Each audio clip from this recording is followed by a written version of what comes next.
Welcome to Building Conversations, a construction podcast powered by the STO Building Group. On today's episode, Senior Vice President of Operations at Govan Brown, Colin Gray, is joined by expert builders from across North America to discuss the future of project delivery. Tune in as David Burton, Vice President at Layton Construction, Ed Hanzel, Vice President at LF Driscoll, and Stephen Soviero, Executive Vice President at Structuretone New York, share their experiences and lessons learned leveraging alternative delivery methods. Welcome to today's episode of Building Conversations presented by STO Building Group. On today's episode, we will be speaking about alternative construction management delivery models, primarily design build, design assist, and integrated project delivery. To get started, we'd like to introduce our panel. First of all, my name's Colin Gray. I'm the Senior Vice President of Operations for Govan Brown. Govan Brown is the Canadian arm of the STO Building Group. We have offices all across Canada. I've been with Govan Brown for just over 16 years and have experience on multiple design build projects, primarily on corporate interior fit-outs. I'll turn it over to Stephen to introduce himself. Hi, everyone. Stephen Soviero, Executive Vice President for Structuretone New York. I have over 34 years of providing real estate project construction management services to clients on a national and global basis. Yeah, I'm David Burton. I'm with Layton Construction. I'm Vice President and Justice Market Leader nationally. I've had 39 years in the industry. I've worked coast to coast, including Hawaii and the Caribbean. I serve on the National Board of Directors for the Design Build Institute of America. Is also recognized as DBIA Fellow. Hi, my name's Ed Hanzel. I'm Vice President with LF Driscoll. I've been in construction management for 34 years, the last 26 of those doing exclusively healthcare projects, and most recently was project executive for a large $1.2 billion, 1.5 million square foot hospital that used the IPD contracting method for its execution. Well, thanks, guys. Appreciate you all being here. And obviously, we have a panel of experts, so we're really excited to have this conversation. So let's get things going. Just to get us started, I'll go through a bit of an overview of what we're going to be discussing today. First thing, we want to just describe the differences between design build, design assist, and IPD delivery models. IPD, for those who don't know, is integrated project delivery. We're going to speak about why our clients choose these delivery models, whether it's speed to market, risk transfer, or any other factors. How STOBG can use these delivery models to drive value for our clients. We'll speak about challenges and learning curve associated with the change in mindset, because these types of delivery models are much more collaborative than maybe a more traditional construction management approach. So there's certainly some challenges to the learning curve about that.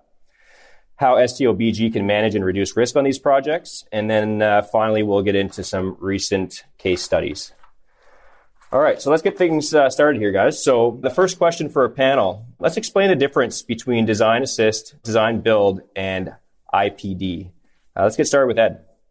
Well, Colin, the big difference between IPD and design assist is that the owner and the key trade contractors in an IPD agreement really share the risk and the success of the project.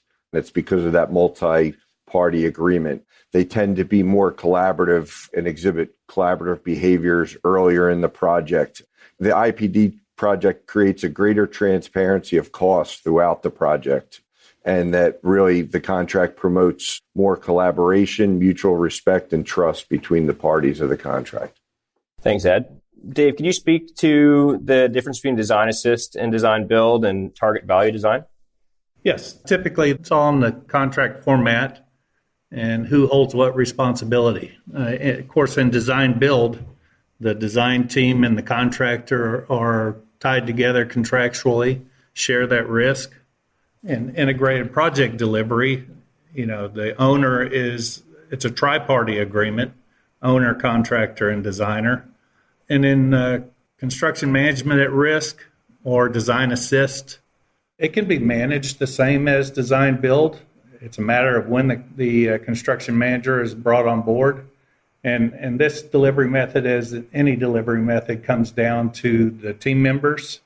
But in design assist, the owner actually holds separate contractors for the designer and the contractor, which has a tendency for contractors to like because they feel like they have less risk not holding the design contract. However, it puts the owner in a position of having to facilitate issues if they do arise, and scope issues between the designer and the contractor, creating more exposure for the owner. Thanks, David. And you know, there's more than one way to approach these delivery models as well. I'd like to speak briefly about what we've called a hybrid design build. We've recently completed a project with a client up here in Canada where we entered into a design build agreement. However, the owner held the design contract all the way through completion of design development. So they had full control over the design itself. And then the designers and the consultant team were transferred over and assigned to Govan Brown, where we took them on from there on. So that was more of a risk transfer agreement. We were responsible to make sure that the drawings through construction documents were all coordinated, and we were responsible to make sure that any of those coordination issues were picked up as part of our design build fees. So that was a bit more of a hybrid design build where less control on the design, but more of a risk transfer for the owner. So there's a few different ways to approach them, but thanks guys for your answers there. Next question here. So there's been a recent increase in IPD and design build project opportunities across many of the STOBG business units. Why have many of our clients decided to explore alternative contract delivery models? So Stephen, why don't you kick us off here? Sure. Well, clients in general are always exploring new delivery methods. And what we're seeing is a lot of sophisticated clients have been reevaluating, the layers of consultants looking to put, their trust in a proven strategic partner. By doing so, they get more control through the early engagement, engaging all the consultants up front at the inception of the project. Basically, there's no RFP at this point. These consultants are all selected. Another big issue, naturally, is the speed to market and reduction in schedule. What does that equate to? That equates to savings in time and, naturally, money. Complete budget transparency, again, equals enhanced cost and schedule certainty and predictability in real time. You spoke a little about it earlier, Colin, but single source contracting, design build, the risk is transferred from the owner to the design builder. Thanks, Stephen. Ed, can you jump in here and add some comments? Yeah, so with my large healthcare client that I recently performed the IPD project, I had previously been involved in probably about $800 million worth of GMP type contracts. And although those projects went very well, when it came time to build this flagship project, they were looking for a couple key things. They wanted to reduce the amount of change orders and really, more importantly, take themselves out from being the middleman in disputes between the CM and the architect as it came to design and scope. So they were also looking for an opportunity to be innovative and be innovative early in the project. We're looking for this target value design versus value engineering. They wanted to be able to be involved early in the design so that they could spend the money in the design process where they thought it was most important to them. I do see a lot of owners really want IPD, but there's trepidation from their senior leadership where they don't really want to take that risk. That leads to more of like you hear the term IPD light, but really without this IPD contractual relationship, it's really hard to get that behaviors. Something to add also, Colin, which is a big issue we're seeing now, is the supply chain. So again, with the supply chain happening today over the last year due to COVID, a lot of clients are starting to really look at this different delivery approach. Yeah, that's a great point, Stephen. And I think that's obviously an important consideration for our clients. On design build, it's a risk reduction for the clients and one throat to choke, so to speak, where they have one individual entity to be responsible for it. So those are certainly some good insights there, guys. Next question here. How can STOBG drive value for our clients on design build and IPD projects? David, why don't you kick us off here? Okay, Colin, as Stephen mentioned, in this post-COVID world, we're all concerned about the supply chain issues. And with design build and IPD, Ed mentioned target value design. We can put together an early budget. We can work with the client to establish priorities. What's more important to them as far as different facets of the project. Establish a budget for that area of work that's appropriate and associated with the rest of the project, giving us target value so that we can work with the design team, work with subcontractors, and come up with products that meet that pre-established design. Target value design gives us an endpoint. We establish a budget that's workable for the client, work towards those line item budgets that we can establish early and determine level of product. With target value design, it's an offensive mood. We're working towards an end that's acceptable to all. Everybody talks about value engineering. Well, typical value engineering comes in after the fact. You've already made a run at the design and the budget, and quite frankly, it hasn't worked. So now you're working backwards to redesign or reestablish a level of material, which is costing you time and effort. And with target value design, as we can do in design build and integrated project delivery, we stay on course. We always know what the budget is, where we're headed, and can keep that client satisfied and keep him part of the product and the end system that will give him a successful project. Yeah, that's great value add for our clients, no doubt, David. Steven, do you have some comments that you might want to add in here? Yes, I do. Again, I think it's important the client gets to select and build a team leader. We like to call it the single point of contact. That's someone with a lot of experience, not only with construction, but design and engineering, AV, furniture. So they're the leader. And that's really the value add when you're on the design build type contract.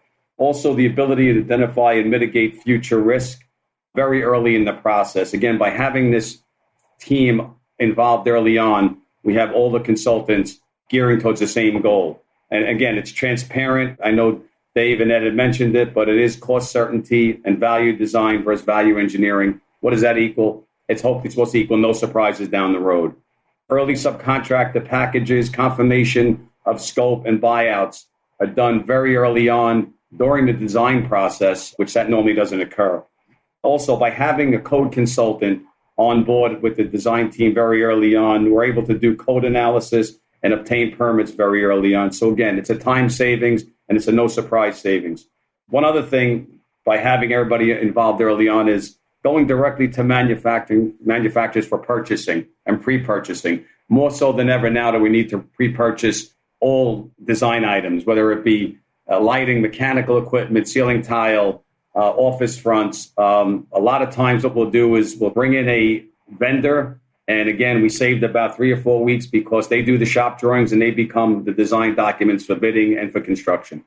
And Stephen, I think that's a good point. I think, we also have to recognize that supply chain isn't the only issue. We're all recognizing a shortage of labor coming into the market, and the early involvement of those subs and suppliers that you mentioned. There's more and more prefabrication resulting in the industry to try to minimize labor in the field that can help us all hold delivery, hold product, and hold schedule. So I think it's important that we work with those subs and suppliers early and talk about prefabrication as much as possible. I think to add one thing more, you brought up now that we're into this inflation world. I think the cost predictability in real time is important because what we're seeing in the market is week to week, month to month inflation of material. So we're able to report that back to our client and maybe lock in some costs early on. That's a lot of added value there, guys. I know we spoke about target value design and early reporting of inflation and locking in costs. So you have some reduced cost value to the client and then also mitigation of schedule risk. That's a lot of value that we can add to the client. So those are some great answers. I really appreciate that. Okay, next question here. So alternative contract delivery models require many project stakeholders to have a shift in their mindset and approach to facilitate a successful project. As I had mentioned at the intro, these are a lot more collaborative than you might see with a traditional CM at risk or lump sum tender job where people are a bit more adversarial. These contract models are a lot more collaborative. So could you guys discuss examples and lessons learned on how this has and has not been successfully achieved? Let's start with Steven. What I'm noticing is the ability to select our DB partners. One, let me just say, not every project is for design build or IPD. And not every architect and engineer is capable of doing a design build project. So the ability to select those partners early on is very important. having a knowledgeable team leader driving and managing the team, I think really adds a lot of value. So the client is dealing with one individual who's controlling the whole design build team. Some of the things that I want to talk about as far as some of the, I'll say, cons is change. Just in general, it's very challenging getting clients, consultant vendors to change their mindset. So there's a learning curve. It's almost a rewiring of the thought process from traditional delivery to design build. And quite honestly, I see that change and that rewiring happening with not only architects, engineers, other consultants, but also contractors. So again, I think having that spark or that team leader constantly going over lessons learned and keeping the team on point is very important. Also, when you're dealing with some of these larger financial institutions, they have many internal departments that struggle with the speed to market and required decision making. You're dealing in procurement who's not used to sole sourcing thing. So again, it's the ability of the team to really educate the client and procurement and all these internal groups on how these delivery methods are going to be beneficial for them in the long run. Yeah, Stephen, great point. I think you can't underestimate the importance of the mental shift that Colin alluded to. There's a new level of trust that's required. For us old dogs that have been in the business for a lot of years and grew up in... Speak for yourself, Dave. I'll dive under that bus. But, we grew up in a claims world that was defending that low bid and scope issues and owners that weren't willing to facilitate between the contractor and designer. And in this market with design build or with integrated project delivery, it takes a new person. It takes a trust level.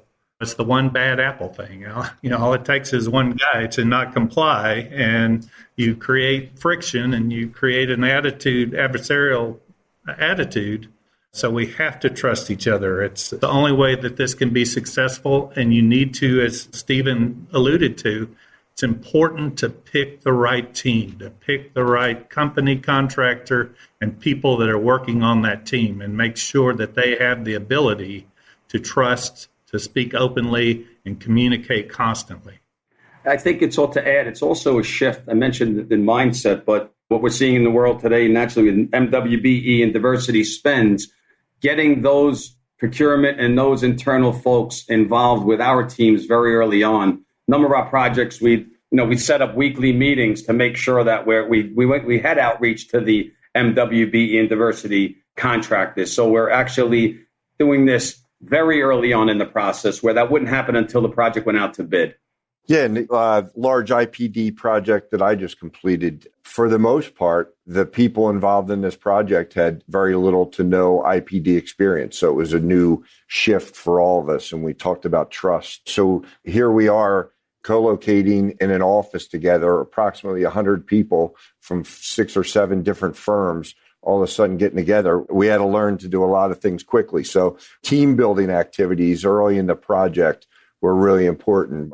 We did personality profile, and it was fascinating to learn and understand how different people think. We're primarily engineers, and we get in a room with a bunch of architects working day to day and realizing that they kind of process information a little differently than we do, learning how we can react and act together in a meeting and how people think and process information. We also had to have facilitated team building like exercises, things like that. Social team building activities were really important for us. And lean trainings, learning some of the lean techniques and things like that help you shift that mindset, learn about each other, gain trust in each other. A unique thing on the project we did is we went in as a team and competed for this IPD project. And it was a team composed of 2 architects, 2 engineers, and 2 construction managers. As a joint venture, we created a team identity with a name, and that name was the way each of us kind of introduced ourselves. We were part of that team as opposed to our individual companies. So we kind of were able to do a lot of things socially and through team building to change that mindset, gain trust in each other, and it proved to be pretty successful.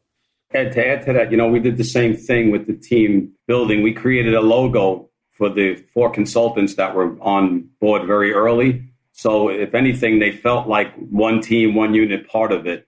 And it showed with the correspondence back and forth. As they always say, there's no I in team. Well, it was truly a team.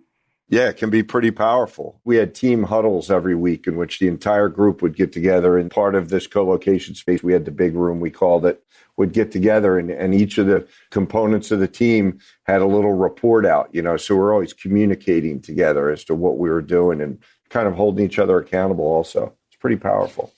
Yeah, that's some great insight, guys. And one thing, Ed, that you mentioned there about the personality assessments, that kind of rings true to me. I know on our design build projects, we had to look inwardly at some of the challenges that we had communicating with the architect, because as you said, we think about things and we communicate things and we react differently. So what we did as a lesson learned after kind of getting through our first major design build project is we hired a design manager on to work with our team. She's a salaried employee of Govan Brown, but her job is to liaise with the consultants and liaise directly with the architects because she can speak their language, and it's proved to be a good measure for success. It allows a bit more smooth communication, and if we're treating the consultants like we would treat maybe one of our subcontractors, she puts us back in line, and we're able to operate better as a cohesive group. Yeah, and you can also take these different for our leadership team and figure out which each person's strengths are and combine all those strengths together. And it makes for more powerful than a single leader. Yeah, no doubt. Okay, guys. So next question here. The alternative contract delivery models, particularly design build, include a significant transfer of risk from the owner to the design builder. How can STO-BG manage and mitigate this additional risk? So let's start with David. Yeah, Colin, as we've kind of alluded to throughout this discussion, under design build and integrated project delivery, the contractor is taking on the design within their team. And the issue is, and problem is a lot of these contractors don't understand how the design process works or understand their true ability to complete work, the amount of time it takes to complete work. As a practice, contractors tend to overcommit and architects tend to undercommit. So it's a good reason to get us both together and work it out. But the key part of any team, especially for a contractor, is to include a design manager within your team. You need to include that person on the contract team that understands the design process and helps us not overcommit on the time frame that work can be done, and to better understand and manage that process so that we are working at a schedule that we can maintain, not making false promises that just gets the whole team in trouble with the owner. And also it helps the process and understanding with the client to better understand, when is it that we need to set that GMP?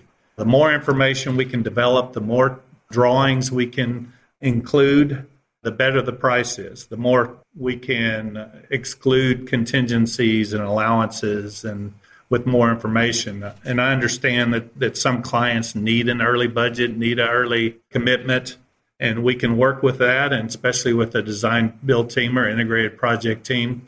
You'll be having those discussions with the client and explaining to them it's see-through. We're open book on how the budget comes together. They understand what the contingencies are for, what the allowances are for, but the less drawings that we have, there's going to be more concerns, more contingencies, more allowances, and having someone that can manage that design, help the contractor understand true timeframes, help explain with the client those timeframes, we can mitigate exposure for us and help that relationship with the client. Thanks, David. Stephen, do you have anything to add here? Sure. And again, we're saying it in a lot of different ways, but I'll just preface it by saying it's constant communication, not only with the client, but with also the consultants, but more importantly, the vendors and subs at a very early stage in the process. Transparency. Ed, you mentioned team building. It's very important to get that established with the design team. Again, clearly defining the scope of services for all consultants, costs and responsibilities from the inception through the completion of the project. We touched upon master agreement. Having that master agreement in place very early on puts everybody at ease. All the terms and conditions are incorporated into all the consultant contracts. Again, no surprises. Exactly. Okay, guys. Well, this insight has been absolutely wonderful. I know we do have a few case studies that we're going to run through. Now, just due to client confidentiality, we're not going to name any clients, but we would like to bring our audience through a few different case studies for some recent design, build, and IPD projects that are either in flight or recently completed. So, Ed, we'll turn to you next. You have a hospital IPD case study to speak to. Yeah, I'm going to talk about, it's a large healthcare project, about a million and a half square foot hospital, $1.2 billion in construction costs.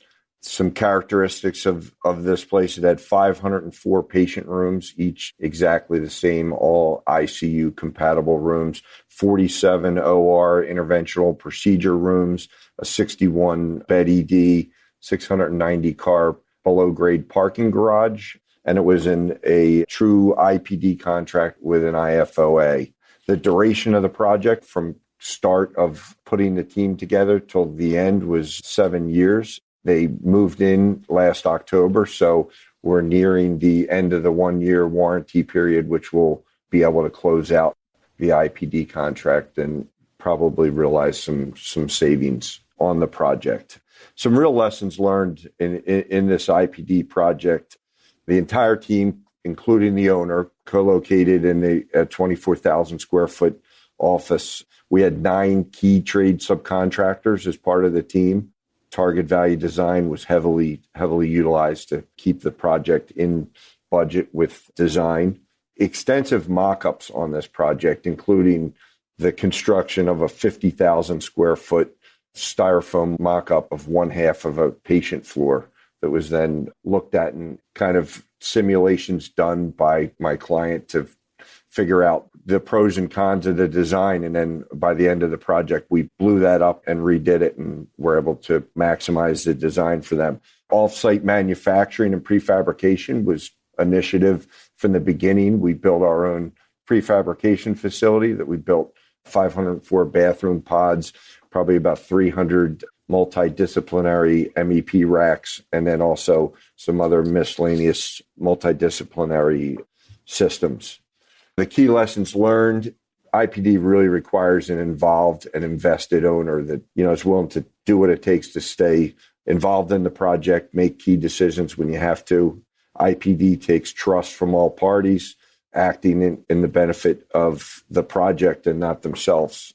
We learned, like Steve and Dave said, it's not comfortable for everyone. Not everyone that was on the project was comfortable working on it, and the team agreed to quickly move on from them. It's a large early financial investment and resources. One of the biggest things I took from it is that design and the CM team was very collaborative, and our key trade contractors, but how to infuse this collaborative mentality to the actual tradesmen in the field, which is, I think the next step we need to figure out in IPD is how we can better get this collaborative environment in the field.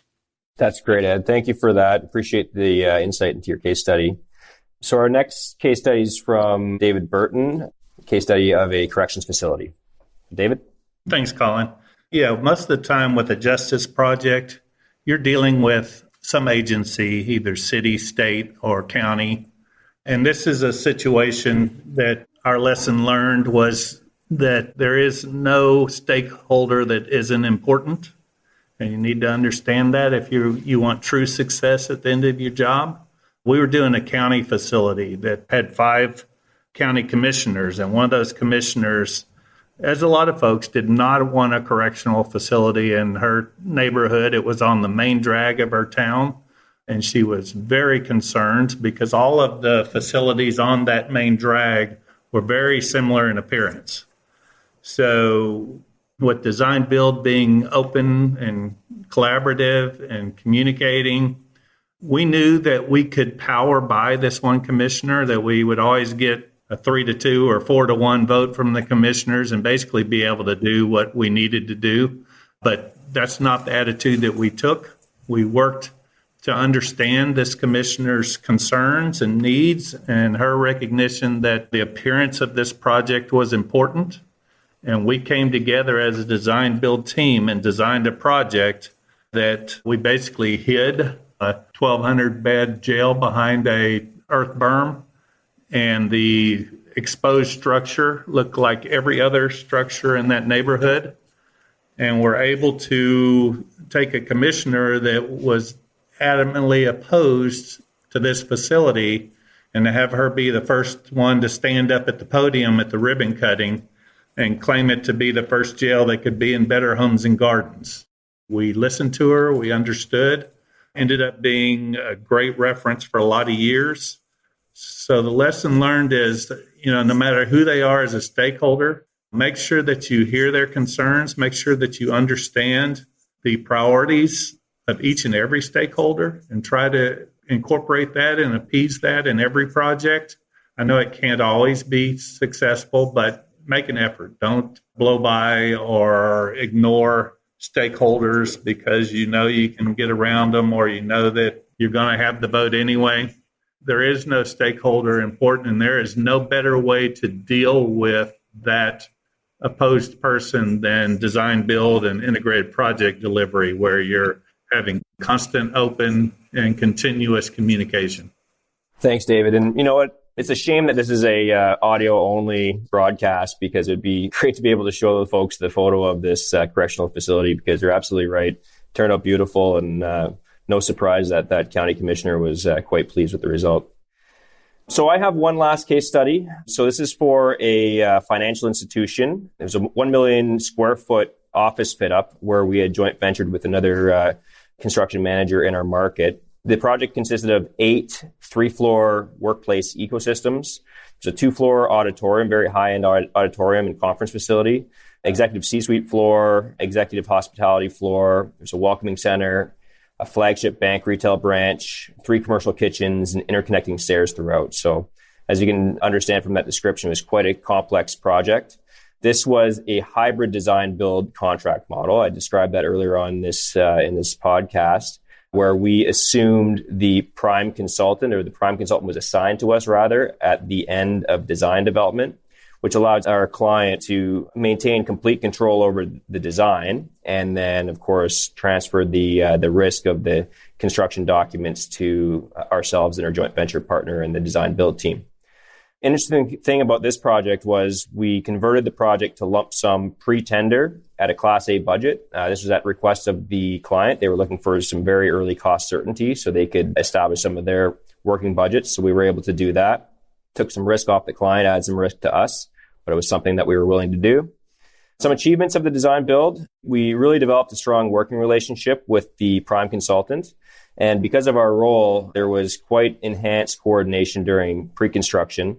Similar to what Ed had mentioned earlier about his IPD team, we developed a big room as well. We didn't completely co-locate, but we had space for all of the consultant team for hoteling stations. So when we had meetings, we would typically have the consultant team stick around for the rest of the day, and we'd all work together in the same area, which allowed us to really build some relationships there.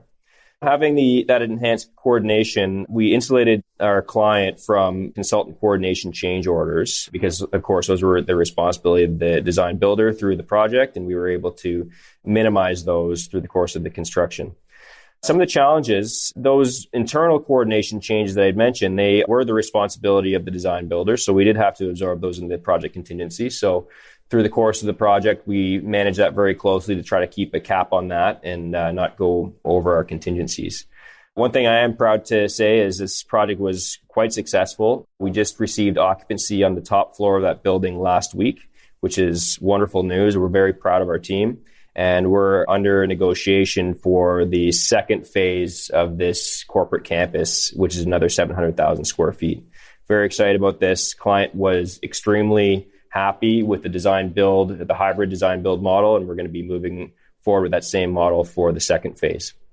So that's the last case study, and that wraps up this episode of Building Conversations by STO Building Group. I'd like to thank all of our panelists for their time today.